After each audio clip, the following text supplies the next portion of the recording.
Vista Prime. Muchas gracias por acompañarnos en la entrevista Prime en Mega Noticias. Ahora vamos a conversar de política, lo vamos a hacer con el senador de la UDI, Juan Antonio Coloma, que se encuentra junto a nosotros aquí en el estudio. Senador, gracias por venir. Buenas noches. Muchas gracias, Juan Manuel. ¿Cómo estás? Hace tiempo además que no lo veíamos en la entrevista televisiva, así con tiempo. Mucho tiempo, mucho tiempo. Así que doblemente agradecido. Le tocó además asumir el reemplazo de Iván Moreira a la presidencia de la Comisión del Trabajo del Senado, donde se están discutiendo los aspectos previos a votar la idea de legislar a la reforma al sistema de pensiones. Lleva 2 años de discusión en el Congreso esta reforma, ya hemos tenido otras 2 fracasadas. Y hasta la semana pasada el gobierno estaba apurando el tranco y pidiendo que se votara de una buena vez. Quería de hecho que se votara en la jornada de hoy. Sabíamos que eso no era posible, entre otras cosas porque ustedes habían argumentado que había que esperar el informe completo, ¿no?, de la mesa técnica que había analizado varios aspectos. Y ahora sorprendió la ministra del Trabajo, Janet Jara, planteando que le parecía razonable que la reforma se votara la última semana del mes. ¿Qué cambió en el camino? Yo sé que es una pregunta que le debería hacer a ella, pero le pregunto a usted en su interpretación. A ver, primero, efectivamente, junto con saludarte, yo soy de la Comisión de Hacienda y de Futuro, que es fascinante, y me tocó por esas cosas de la vida, digamos, reemplazar a Iván Moreira, que le deseo, está muy cerca de recuperarse, que va a volver a la pega. Y me corresponde justo en un lugar, en un momento bien especial, digamos, que se vota la idea de legislar de una larga discusión de la ley de pensión. Claro, efectivamente, cuando yo llego, asumo, inmediatamente dice, hay que votar. Entonces, yo creo que sí puedo aportar algo de experiencia de entender que en la vida hay buenos acuerdos y malos acuerdos. Y yo creo que uno también tiene que ser responsable de tratar de advertir que a veces las prisas matan la forma correcta de hacerlo. Voy a tener ejemplos cortitos. El 2014 nos dijeron que hacer una reforma tributaria urgente, digamos, para recaudar más y para... Bueno, se hizo la reforma tributaria, fue tan mal la reforma tributaria que se ha modificado 3 veces y adicionalmente en vez de recaudar se perdió recursos y se perdió inversión. Después nos dijeron que hay que hacer el 2015, estaba el propio presidente Boric, un cambio del sistema político, que pasamos, había 7 partidos políticos, pasamos a tener 26 y hoy día una dispersión que todo el mundo dice, ¿qué pasó con Chile? Y hay que volver a corregirlo. Que hay que volver, y que vamos a volver a corregirlo en los próximos días. Y la reforma educacional del 2016, que nos dijeron que con eso iba a mejorar la educación pública. Y hay una cosa que yo tengo clara, no ha mejorado y al contrario, los SLEP han sido un desastre en los lugares que se ha implementado. Entonces, ¿por qué digo esto? Antes de que vayamos a la reforma de pensiones, pero que me nombra las 3 reformas del segundo gobierno de la presidenta Michelle Bachelet. ¿Es el gran punto de inflexión que provocó este decaimiento, por decirlo así, de alguna manera, en términos nacionales? A mi juicio ahí, si uno quiere encontrar, como todas estas cosas no hay una causa, pero si uno quiere encontrar un momento, ahí claramente esas 3 reformas marcan el punto de inflexión. Te voy a decir un ejemplo para... A ver. Hasta antes de la reforma tributaria, que para estos efectos, el país crecía los 20 años anteriores a un promedio de 5,8%. O sea, todos los chilenos, la economía, y eso se notaba en la actividad, los salarios, el empleo. Bueno, a partir de ahí, pasaron también otras cosas en el mundo, pero a partir de ahí, hasta ahora hemos crecido el 1,9%. Entonces tú dices, bueno, algo pasó, estas cosas no son casuales, porque tú decías, ¿todos los países les pasó lo mismo? No, no todos los países les pasó lo mismo. Entonces, si yo tuviera que mirar dónde se produce ese punto de inflexión, donde Chile claramente se frena o empieza a tener problemas que no íbamos en el ritmo, claramente a mi juicio son ahí precisamente en ese 3 tipos de reformas que generaron un desánimo económico y una falta de inversión, una complicación política donde aparece, digamos, la polarización en los términos más imaginables y un problema tan severo en la educación como tiene que ver con el futuro. Pero lo voy a llevar a al menos 2 de esas discusiones, la de económica y la política, en un momento más. Retomo ahora la pregunta de ¿qué cree que cambió en el camino? Porque le tocó enfrentar esto de usted llega a la presidencia en reemplazo del senador Moreira, que está con licencia médica, y de golpe el gobierno dice, no, ya basta de discusión, hay que votar ahora. Y ahora la ministra dice que le parece razonable que se vote la última semana de julio y hoy día estamos a 8. Sí. O sea, qué harto todavía. Ha pasado con... Vale, yo le dije un poquito, a mí no me parece razonable nunca votar algo, cualquiera sea la materia, sin un diagnóstico. Mira, los diagnósticos son clave para saber exactamente lo que uno tiene que resolver. Estos 3 ejemplos de malas reformas fueron malos diagnósticos. También ha habido buenas reformas y en materia de previsión han habido cosas importantes. El pilar solidario, para no creer que hay una obsesión de la presidenta Bachelet, fue bueno. En la PGU del presidente Piñera fue muy buena y esos fueron diagnósticos acertados y se buscó la solución adecuada. Entonces, la primera reflexión es hay que mejorar las pensiones. Pero tratemos de entender dónde están hoy día los grandes problemas en materia de pensión.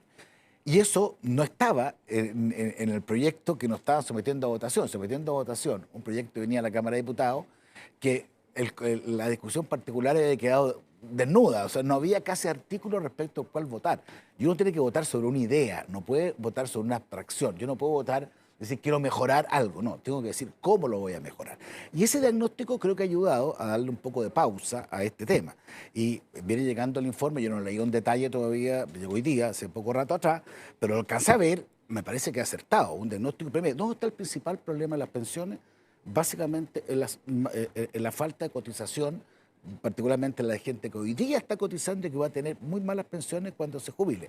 Hay un dato que a mí me impresionó mucho, que fíjate que la tabla de mortalidad de los chilenos está, que dice que las mujeres se pensionan a los 60 años, los hombres a los 65, es de 100 años atrás. Y algo ha pasado en el mundo. Yo no estoy pretendiendo cambiarlo, pero claramente, si tú pensabas que iba a ahorrar y tu sobrevivía iba a ser 5 años más de la jubilación, hoy día No, que la obvio. expectativa de vida son 85 años. Entonces, Senador, hace ahí 100 años, hace 100 años atrás, es que es impresionante. Es que yo no cuando voy la a... gente se casaba toda la vida es porque vivía bastante menos que hoy día. Esa es la teoría. Sí, pues ese Bueno, debate está arriba de la mesa es que también. es bien interesante. Entonces, primero, ahí está el gran problema. ¿Cómo se mejora en la cantidad, la densidad cotizacional?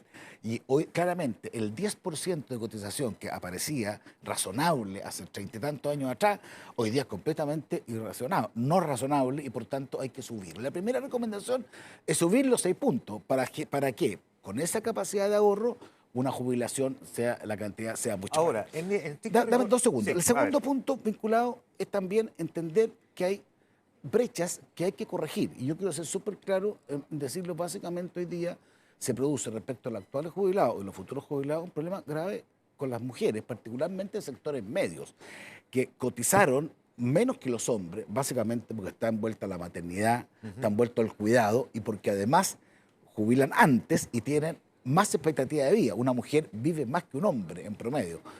Y entonces esa cantidad de la proyección hace que las pensiones, habiendo trabajado casi lo mismo que el hombre, sean inferiores. Ese es el segundo problema que hay que enfrentar.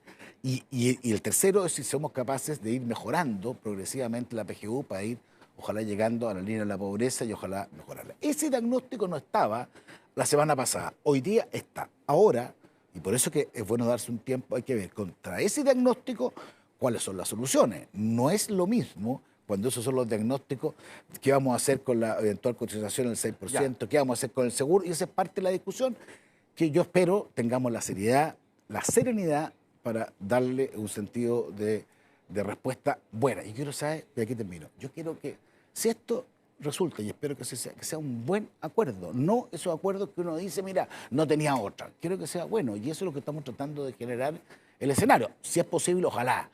Si no es posible, es un problema. Si no le parece bueno el acuerdo y se termina votando en contra, ¿no teme que se le responsabiliza a su propio sector de tener un tercer fracaso Es que en materia de discusión previsional? Yo espero que siempre, yo soy más optimista en la vida, espero que las cosas resulten, y siempre uno puede pretender buscar una mejor reforma cuando tenga una correlación de fuerzas distinta, cuando tenga el gobierno. Pero no es que algo esté esperando así. O sea, yo espero que esto resulte, pero también haciéndonos cargo de los temas de verdad. Porque a mí hay una cosa que con los años, a mí me ha ido pasando, que de repente es fácil la consigna, fácil decir, mira, como la ministra ahí cometió un error, decía, ustedes que están defendiendo, no estoy defendiendo, yo quiero, lo único que quiero es que la gente del día de mañana cuando jubile mejor, la gente que hoy día está jubilada reciba mejores pensiones, particularmente las mujeres de sectores medios, Ya, el que está el argumento del gran gobierno problema. frente a eso es que quiere utilizar una parte de la cotización adicional del 6% para mejorar las jubilaciones ahora.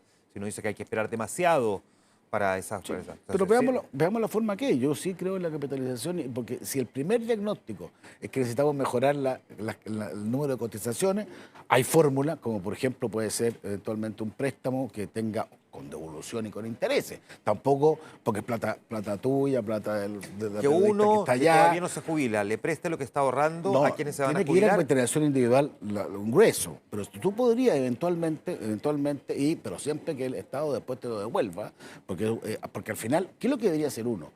Y esto es importante, debería hacerlo con recursos del Estado, si tú quieres hacer un esfuerzo del Estado. Por ejemplo, la PGU, que hoy día significó Sí. un cambio muy importante, se paga con impuestos generales. Y fíjate, ya ha llegado el equivalente a lo que antes la PGU, esto equivale a haber aumentado un 5% la cotización. O sea, sí se puede. Paralelamente estamos en una, y esta parte la manejo un poco mejor en materia de Hacienda, estamos viendo el tema de la reforma en cumplimiento tributario. Ahí se van a despejar recursos. Bueno, esos recursos podemos utilizarlos para justamente irse a cargo de esos problemas que ya están pendientes las pensiones de quienes se están jubilando ahora. Exactamente, sin tener que recurrir a otros fondos. Pero eso bueno, ya, usted dentro de la Comisión de Hacienda y por lo tanto me imagino que le debe tocar también tratar bastante con el ministro de Hacienda. Daba la sensación, hasta antes de la declaración hoy día de la ministra del Trabajo, que Mario Marcel, yo conversé con él el viernes en la Radio Infinita, se mostraba más optimista que la ministra del Trabajo respecto a la reforma previsional. ¿Usted tiene la misma percepción?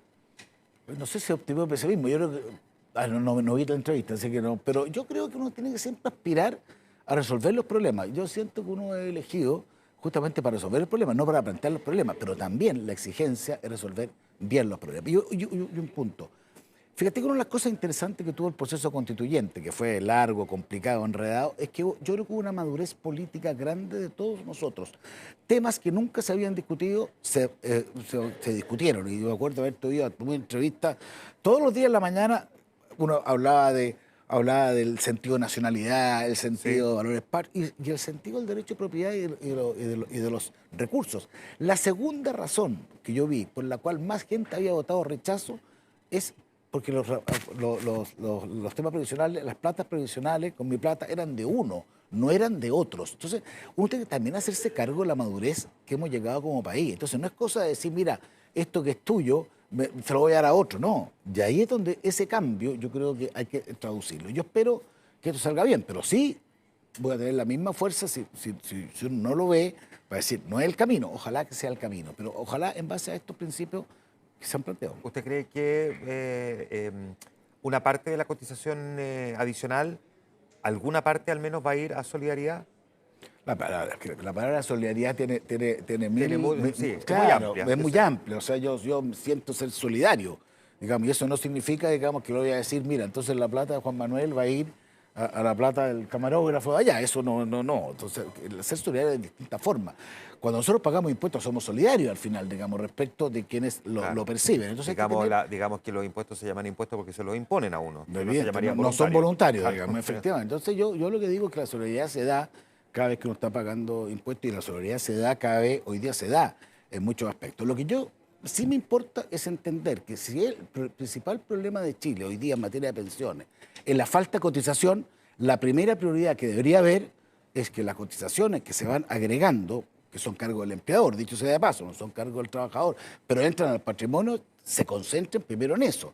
Y si hay inequidades, que las hay, como por ejemplo las mujeres de los sectores medios, que han cotizado 30 años, es como el caso típico, obviamente uno dice, bueno, aquí hay que rectificar y busquemos la forma de hacerlo, pero no pretender ir a un sistema de reparto, donde que es el sueño como prohibido que muchos en el gobierno tienen, que ha sido un fracaso y está siendo un creciente fracaso en cada parte del mundo.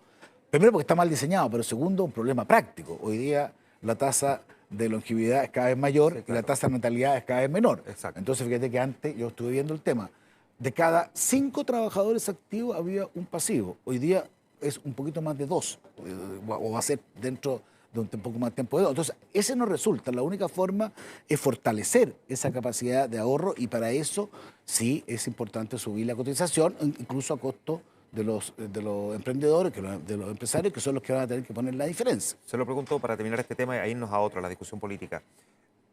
Tal cual como está la discusión hoy, con el informe ya de la mesa técnica, más allá de que no lo haya terminado de revisar, ¿usted ve posible que se apruebe la idea de legislar? Depende de en qué se traduce, porque el informe técnico, que no lo he terminado, porque llegó me llegó como a las 7 de la tarde, o sea, hace no mucho rato atrás, digamos, hay varios temas que dicen hay acuerdo, y hay otros en que dicen hay desacuerdo. O sea, los técnicos tuvieron, creo que el talento de decir, mira, esto es clarísimo. Por ejemplo, que hay que aumentar la cotización individual del 6% y que hay una brecha con las mujeres de sectores medios. Eso está.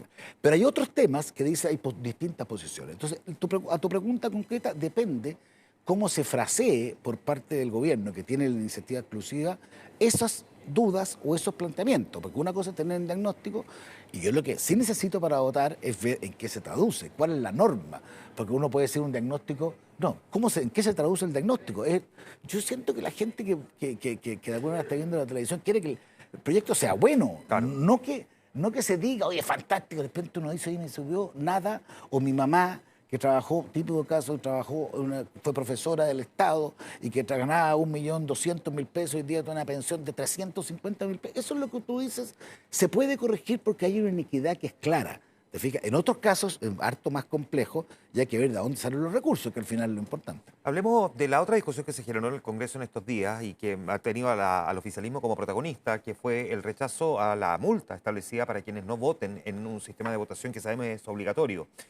Más allá de la disquisición que se generó respecto a ese punto, primero déjeme partir preguntándole si no le parece que es como un poco atípico para el mundo tener inscripción automática y voto obligatorio. Obligatorio. Es raro. Yo era partidario de la inscripción voluntaria y el voto obligatorio. Esa era mi tesis original. Esto ha ido cambiando en varias ocasiones. Pero ya el sistema lo tenemos. Y el sistema de inscripción, yo era partidario de lo otro, pero bueno, en democracia uno gana y pierde, digamos, y se puso voluntario, que era un desastre, y después se cambió a voto obligatorio. Y Pero está la mismo, desinscripción voluntaria. claro, que es tener que me hacer parece, un trámite me para parece que eso inscribirse. tiene sentido. Si alguien dice, ¿sabe qué más? Ya se puede Quiero salir de aquí. Ahora, yo creo que el voto es un derecho tampoco, y es un deber. O sea, creo que hay pocos deberes. Uno es pagar impuestos, el otro es tratar de cada cierto tiempo Elegir a tener su autoridad. una injerencia respecto a la autoridad. Esa ha sido mi visión que he tenido siempre. Ahora, lo que sí le encontraría, lo que pasó la semana pasada, eso es lo más impresentable que yo he visto en muchas materias, en muchos años, en el sentido de decir, ya, siendo obligatorio, y como que parece que no me conviene, porque ese es el razonamiento que tiene que haber en el Frente Amplio. El Frente Amplio es bien raro porque ellos son como los reyes de la participación, y cuando votaron hartas personas, como que no les fue tan bien, porque perdieron particularmente la elección más ¿Usted cree relevante. que eso es lo que subyace detrás de la A mí no del argumento? a mí no queda duda, porque lo que están tratando de hacer es decir, es obligatorio pero no tiene sanción. Entonces, dime tú, No, se convierte en ¿qué es voluntario. lo que es? Claro, pero es que uno Es podría, un voto voluntario. uno podría haber pensado también que otra de las razones era que no le gustaba la idea del gobierno, que plantea también el proyecto, que es la disminución de plata por voto y plata partido No, político, pero porque ahora vota más gente pero- y por lo tanto había que ajustar esta plata a la baja y a algunos no les gustó esa idea. Pero no fue un tema económico, aquí fue simplemente decir si era voluntario o obligatorio. Podrían haber dicho, ¿sabes? Que bajemos un poco la multa, cosas que son perfectas. No, pero aquí fue técnicamente que, además que había sido acordado antes. Entonces, a mí eso sí me sorprende, digamos, porque tú hay una cosa que te puedes pelear democráticamente, legítimo, de decir, me gusta esto, no me gusta esto.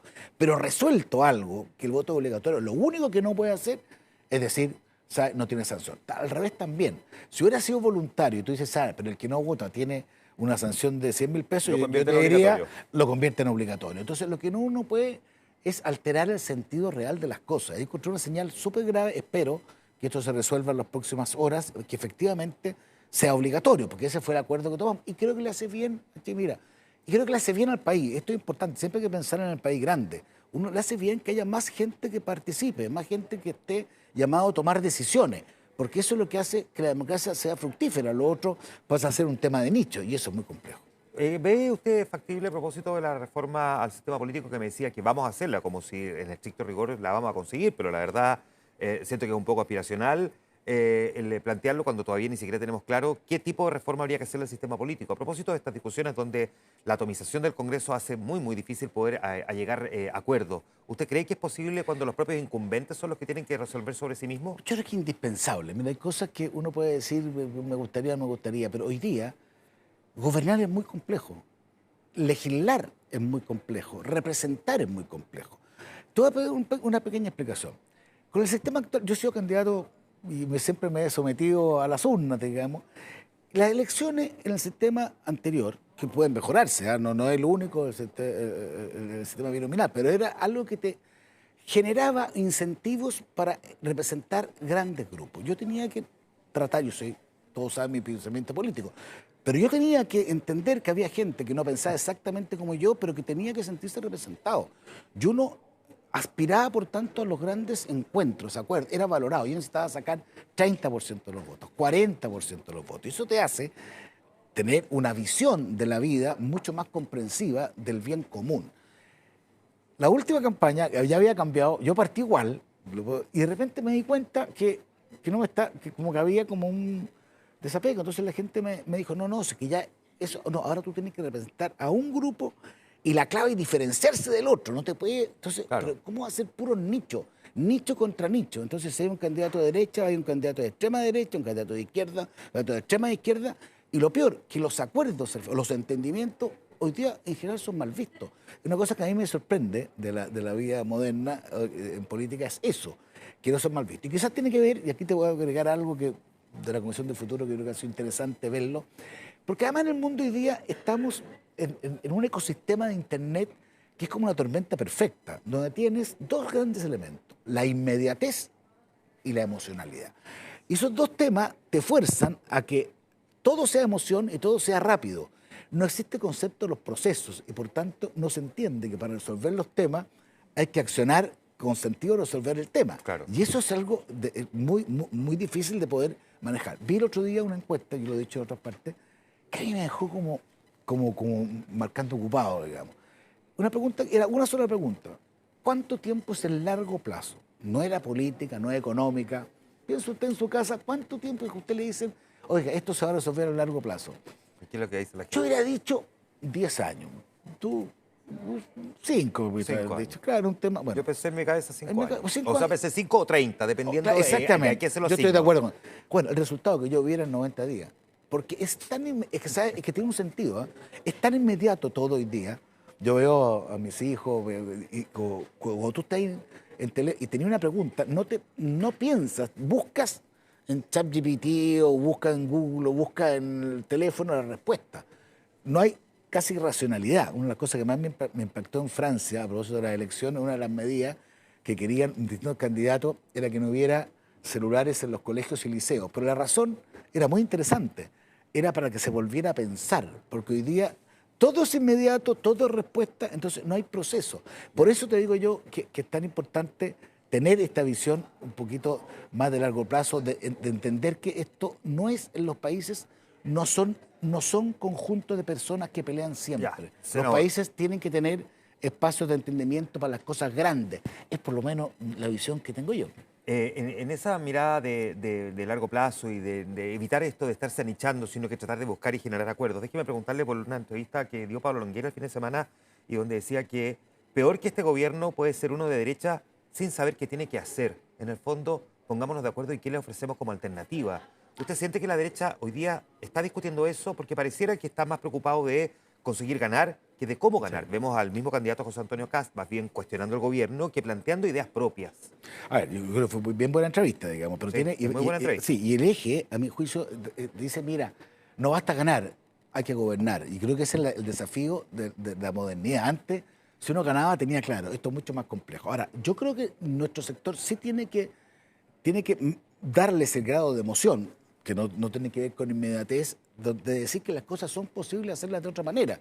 Yo creo que nuestros grandes nichos y nuestros grandes objetivos es la seguridad, porque yo sí creo que un gobierno de nuestro sector va a dar más garantía de seguridad que el actual gobierno, que creo que además no es un buen gobierno.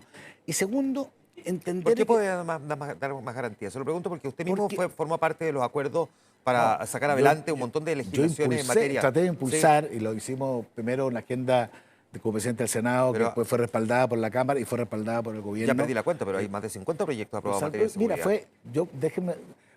Mira, nunca había más capacidad de responder a los temas de seguridad que siguen pendientes, se queda mucho tema. Sí, claro, lo que pasa es que hay que entender y pero creer... suena como un contrasentido decir, mire todo lo que logramos hacer gracias a la gestión que ustedes, de hecho, lo reconoce la misma ministra del Interior, y al mismo tiempo plantear que, a pesar de que este gobierno ha sacado adelante un montón de leyes aprobadas por ustedes, con el esfuerzo que usted puso, aún así considera que este gobierno lo hace mal en materia de seguridad. Porque tiene que ver con la convicción. Porque te voy a decir, de esos proyectos que se aprobaron, muchos, un tercio de eso fue contra los votos, por ejemplo, del Frente Amplio. Por ejemplo, y te lo voy a demostrar en el caso de hoy día. Hoy día cuando se va a Villa Francia por parte del ministro de Interior, que dice que... El presidente del Partido Comunista reclama, digamos, por haber ido a Villa Francia a pesar que encontraron armas por la simbología que esto podía tener de un punto de vista político. Eso es lo que yo quiero graficar. Esa simbología es la que no puede existir cuando uno está combatiendo en serio el tema de inseguridad. Y yo tengo la convicción... Pero compartiremos también que el presidente Piñera, que planteó en su primer gobierno que andaba la puerta giratoria y se acabó la fiesta de los delincuentes, hoy día la... fiestas son con fuegos artificiales cuando llega la droga, digamos. Lo que pasa? Voy a hacer... Digamos que se corre ese riesgo también de ofrecer algo. Porque... O déjeme preguntarle esto, prometan, como dijo Evelyn Matei, y que termine eventualmente jugándole en contra. Uno entiende el sentido de lo que ella quería decir. No es que prometan, no importa si no vamos a cumplir. No, prometan porque nosotros lo podemos hacer. ¿Y qué pasa si no lo pueden cumplir? Pero primero, el prometa es con la convicción de que uno es lo que uno va a hacer, no va a hacer y que tiene ideas de cómo hacerlo. Y respecto de lo del presidente Piñera, es bien importante eso, la puerta giratoria. Esa ley que yo fue rechazada por la mayoría del Congreso. Entonces, no es a mí me encuentro injusto echarle la culpa respecto de no haber implementado una ley, porque en democracia uno tiene que ganar o perder, porque son las reglas del juego. Y si uno dice, por ejemplo, que la tercera es la vencida, o que el hecho de que haya se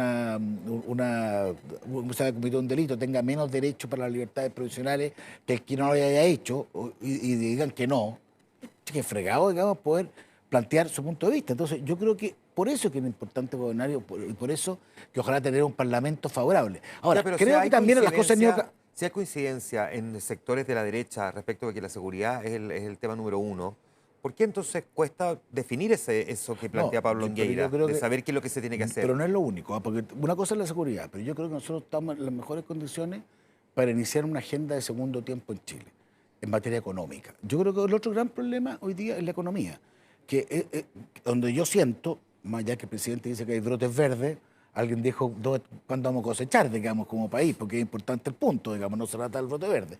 Yo sí creo que Chile tiene hoy día todas las condiciones, pero mira, Chile hoy día tiene lo que el mundo necesita. Yo soy hijo de una generación, me acuerdo mis profesores me decían, Chile tenía mala suerte, porque justo no tenemos nada de lo que el mundo necesitaba. Era petróleo, no teníamos casi nada, gas, nunca hemos tenido casi nada, y el mundo era eso. Hoy día el mundo necesita electromovilidad. Y la clave es el cobre, el litio y la energía renovable. Y tú miráis dónde están esos temas y están en Chile. Entonces, a mí lo que me pasa es que a mí me angustia de repente, teniendo esa capacidad enorme donde el mundo está justamente pidiendo lo que nosotros somos capaces de producir, que no tengamos ese impulso, esa política pública, esa desburocratización, que permita que toda esa capacidad instalada vuele, de alguna manera se desarrolle y seamos capaces de volver a crecer. Chile ha sabido crecer y cuando los países crecen, se nota. Cuando no crecen, obviamente, cuando las trabas son mayores, uno dice, pero ¿por qué nosotros no somos capaces de aprovechar eso? Y creo que en eso un eventual gobierno, creo yo, tendría en el eje de seguridad y en el eje de agenda segundo tiempo económico, aprovechando las enormes posibilidades que el mundo moderno da, una relevancia que a mi juicio puede marcar un antes y un después. Aunque no crea, ya se nos pasó la media hora, pero déjeme preguntarle esto antes que se me vaya, porque en ese afán entonces de tener este programa de gobierno y de evitar las peleas y tratar de ponerse de acuerdo, ¿le parecería justo que la UDI se cobrara la carta de, así como nosotros apoyamos a Sebastián Piñera en su momento, que ahora se apoya a Evelyn Matei y se evitó en la primaria, o usted de los que cree, como Pablo Longueira, que es bueno tener competencia y tener primaria? Mira, es una cuestión que tenemos que tenerla más a fondo, digamos. Yo en general soy partidario en la medida que ojalá todos compitan en la primaria. Es el drama de las primarias que no han sido tan buenas como fueron imaginadas, es que algunos compiten y otros no compiten. Entonces, claro, cuando esa es una forma de tomar decisiones que es como parcial. Entonces tenemos que de alguna manera discutirlo. Pero yo quiero decir algo más respecto del presidente Piñera. Nosotros ahí, y a mí me tocó, yo era presidente de la UDI en ese momento, nosotros hicimos un gesto que no fue contra un precio, fue la convicción de que era lo que le convenía a Chile. Y de verdad, nosotros teníamos candidatos, pero nos juntamos con las termas de Colina, nunca se me va a olvidar, y dijimos, ¿sabe qué más? Uno está para cosas grandes, no está para cosas... ¿Cree que Renovación Nacional tiene la convicción de que Evelyn Matei es la que le conviene a Chile hoy? Yo creo que sí. Yo me he ido convenciendo que más allá de las pasiones propias de los sistemas electorales, estamos a 3 semanas del periodo término de cierre de elecciones, que son los más dramáticos siempre para todos los partidos, no solamente... Pero yo noto que se empieza a incubar una sensación de que es indispensable juntar fuerza y que claramente quien más puede ganar hoy día esa elección es Evelyn Matei, y para eso necesitamos gestos de unidad muy relevantes. Yo espero que eso sea posible. Ahora, yo entiendo que, dicho lo que te dije, de los plazos, todo esto va cambiando mucho, pero yo noto una actitud que a mí me parece puede ser súper constructiva y podemos tener porque ahí tiene razón, tener este relato en donde de decir, mira, necesitamos recuperar la seguridad. El día que volvamos a ser seguros como país, no nos para nadie, sobre todo si tenemos una capacidad económica distinta. Se nos fue el tiempo ya. Oiga, senador, mientras nos despedimos, gracias a usted por acompañarnos. ¿Sí o no nomás? ¿Le gustaría volver a ser presidente de la UDI? No. ¿No? No está en ninguno de mis... ¿No está en ninguno de sus planes? No está en ninguno de mis planes. ¿Si se lo piden? No está en ninguno de mis planes. Ya, ok. ¿Cree que Bachelet va a ser candidata? ¿Sí o no? ¿Y quién? ¿Que Michelle Bachelet va a ser candidata? Yo pienso que no. Yo alguna vez hablé con ella hace harto tiempo, pero me dio la impresión de que tenía conciencia que ya la segunda son difíciles. Ya las terceras alternativas son más complicadas. Pero dejémoslo. No soy el vocero más indicado. Está claro. Muchas gracias, senador. Y gracias a ustedes por acompañarnos. Buenas noches.